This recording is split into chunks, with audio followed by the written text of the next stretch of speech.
right, we're going to go over some homework questions that you guys had for 9.1 and 10.1. And we're going to start with number 19 from 9-1. All right, here we go. And this question says, the second and fifth terms of an arithmetic sequence are -2 and 7 respectively. Find the first term and a recursive rule for the nth term.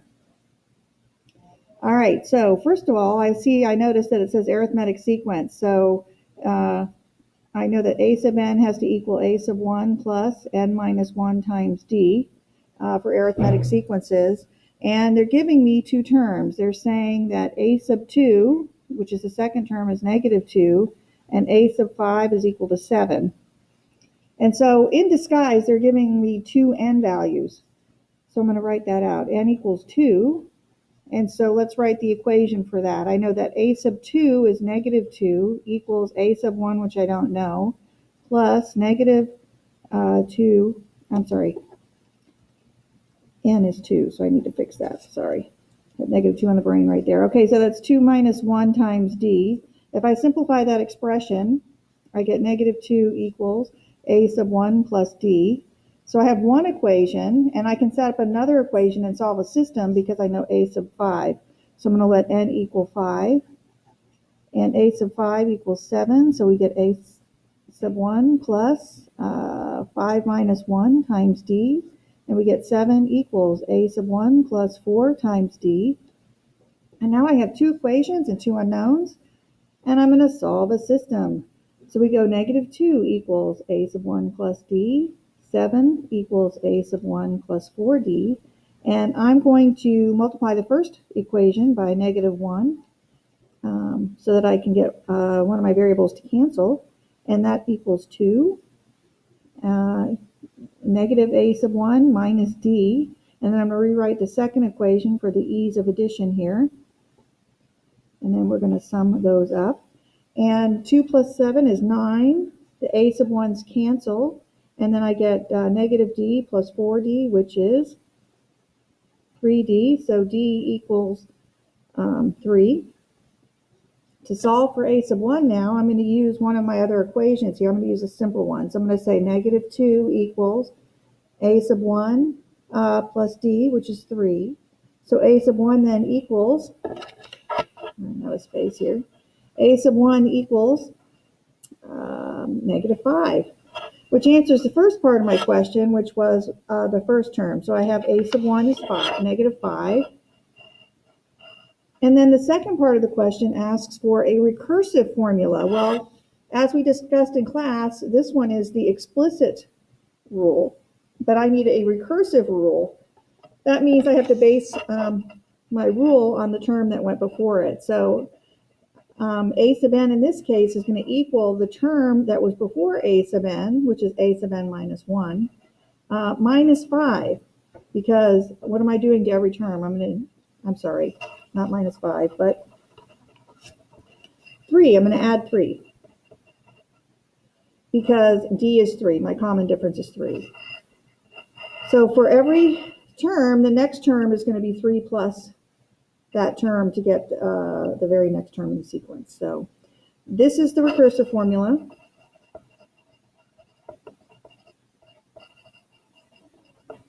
And this is a sub 1. So we've answered number 19. So you just solve a system given the two values of n. Okay? All right, next one in 9.1 was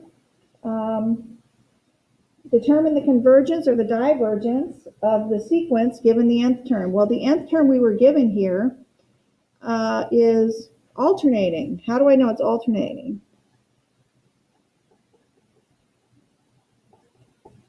Well, because -1 to the n means, where n is an element of the integers, right? The positive integers.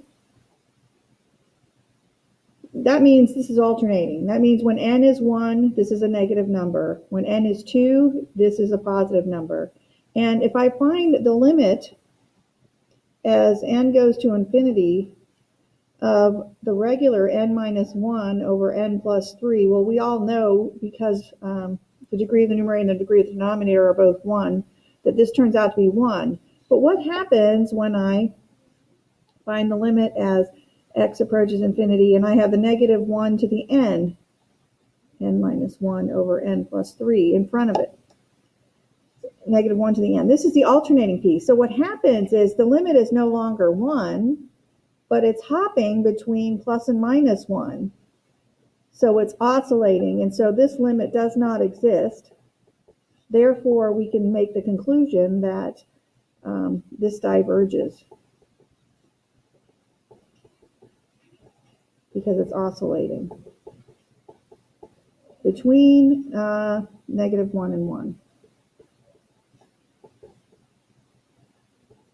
And it doesn't rest on one number. It doesn't converge to one number. Okay, so the tricky part of this one is the alternating piece. All right, number 39. Let's see what number 39 says. We're going to do the same thing. We want to find out if this sequence converges or diverges. So we have to find the limit then as n goes to infinity of n times the sine of 1 over n. Now, this should look familiar. This is an indeterminate form of a limit because when n goes to infinity, I have infinity times the sine of 1 over n. 1 over n, that component part goes to 0, so the sine of 0 is 0. So this is infinity times 0, and infinity times 0 is indeterminate. So we have to somehow get into the form of 0 over 0 or infinity over infinity so we can use L'Hopital and solve this limit. So we use our math magic technique where I take the n, the polynomial in front, and I put it back in the denominator and make it 1 over n.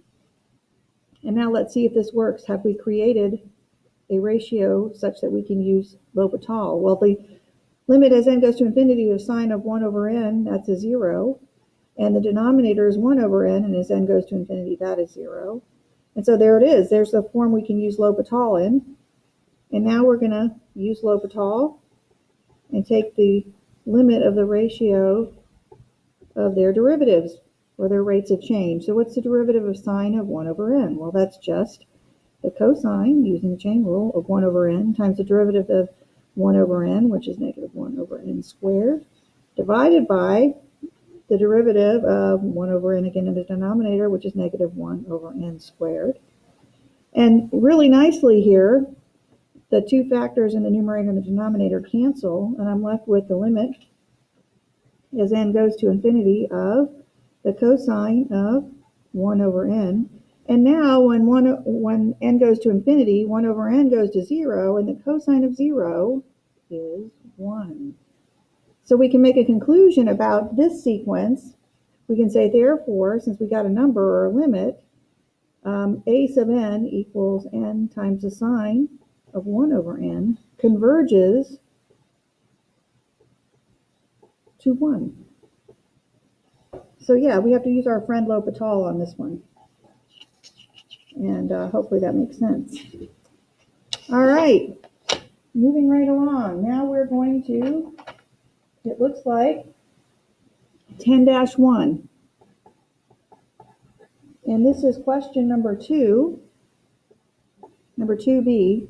And the instructions are to write an expression for the nth term, a sub n. And I'm going to write this bigger so we can see it. The sum from n equal 1 to infinity of a sub n equals. And so this expression here is neither arithmetic nor geometric, but it looks like I could actually rewrite this as 1 over 1 minus 1 over 2 plus 1 over 3 minus 1 over 4 plus 1 over 5, dot, dot, dot. So what's interesting here is it looks like the bottom is going 1, 2, 3, 4, 5, which is an arithmetic sequence. And it's alternating between positive and negative. So I know that this sum is going to have an alternating piece. So the alternating piece is always negative 1 to the n. But if I'm starting at 1, negative 1 to the first is negative, and my first term is positive here. So I have to say either n plus 1 or n minus 1. Let's remain positive and go n plus 1. So we've got the alternating piece taken care of. And now I'm just going to say that we're going to multiply this by 1 over n, and let's see if that works. If n is 1, I get 1 over 1, and if n is 2, I get 1 over 2. So this works. So this is going to be the a sub n for that problem on 10-1. So some of this is just realizing that, you're just increasing this by 1 every time, and the index of summation increases by 1 every time, so it's just 1 over n. Hopefully that makes sense. And the alternating piece is just taken care of by negative 1 raised to a power. All right, last but not least. This is also 10-1. Number 15 says, tell whether the series converges or diverges. If it converges, give it sum. Well, series will converge if they behave geometrically. And what I understand that everyone's not going to like about the sum is n goes from 0 to infinity. A cosine of n pi is that you just don't like the summation with a cosine in it, which I totally get. So when that's the case and I don't like it, what I do is I just write out the first couple of terms. So let's let n equal 0. And when n is 0, the cosine of 0 is 1. So that's my first term. And then we'll bump the counter up to 1. And then the cosine of pi. Well, what is the cosine of pi? Well, the cosine of pi is negative 1. Plus, let's bump the counter up. So this is n equals 0. This is n equals 1. And then we'll bump the counter up to n equals 2. And when the counter is 2, then we get a plus 1 here because cosine of 2 pi is 1, and then minus 1, and then plus 1, and then minus 1. Do you see the pattern?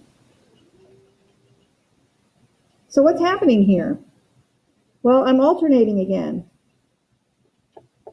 So I could rewrite this as negative 1. I'm going to rewrite my sum here. Is n equals 0 to infinity of negative 1 to the n. Right? Because when I let n equal 0 here, negative 1 to the 0 is 1. Negative 1 to the first is negative 1. So that matches my sequence here. So cosine of n pi is actually negative 1 to the n in disguise. And since the limit, as n goes to infinity, of negative 1 to the n does not exist. Why does it not exist? Well, because we're oscillating again between oscillating, can I spell? Well, we know the answer to that already is no. Okay, between negative 1 and 1. So we know that this series then will diverge. Diverges. Because it doesn't settle in on one single number. All right, well, I hope that helps you, and I've gone over the homework. So have a great rest of your day.